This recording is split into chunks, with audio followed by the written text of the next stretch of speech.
கரூர்ல இவ்வளவு பெரிய துயர சம்பவம் நடந்து கிட்டத்தட்ட 40 பேர் இறந்து போயிருக்காங்க. ஆனா இந்த தாவேகா தற்குறிகள் இதற்கும் திமுகவின் சதிதான் காரணம் அப்படின்னு பேசிட்டு இருக்காங்க. உதாரணத்துக்கு இந்த வீடியோவை பாருங்க சார். தாவேகா தொண்டர்கள் அப்படிங்கிற பேர்ல விஜய் ரசிகர்கள் எந்த அளவுக்கு சிவிக் சென்ஸ் இல்லாம நடந்துக்கிறாங்க அப்படின்னு.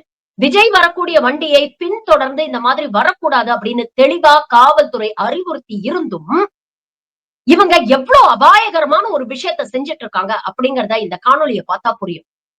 நெஞ்சு பதைக்குதுங்க. உயிரை அவ்வளவு துச்சமா நினைச்சுக்கிட்டு இருக்கு இந்த கூட்டம். இப்ப புரியுதா காவல்துறை ஏன் இவ்வளவு கட்டுப்பாடுகள் விதிக்கிறாங்கன்னு.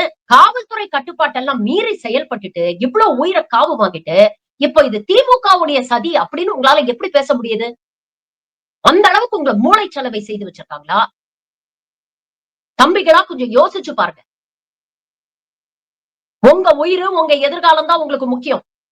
அதுக்கப்புறம் தான் தலைவன் அப்படின்னு கொண்டாடுறதெல்லாம். இனிமேலாவது கொஞ்சம் பொறுப்போட நடக்க முயற்சி பண்ணுங்க.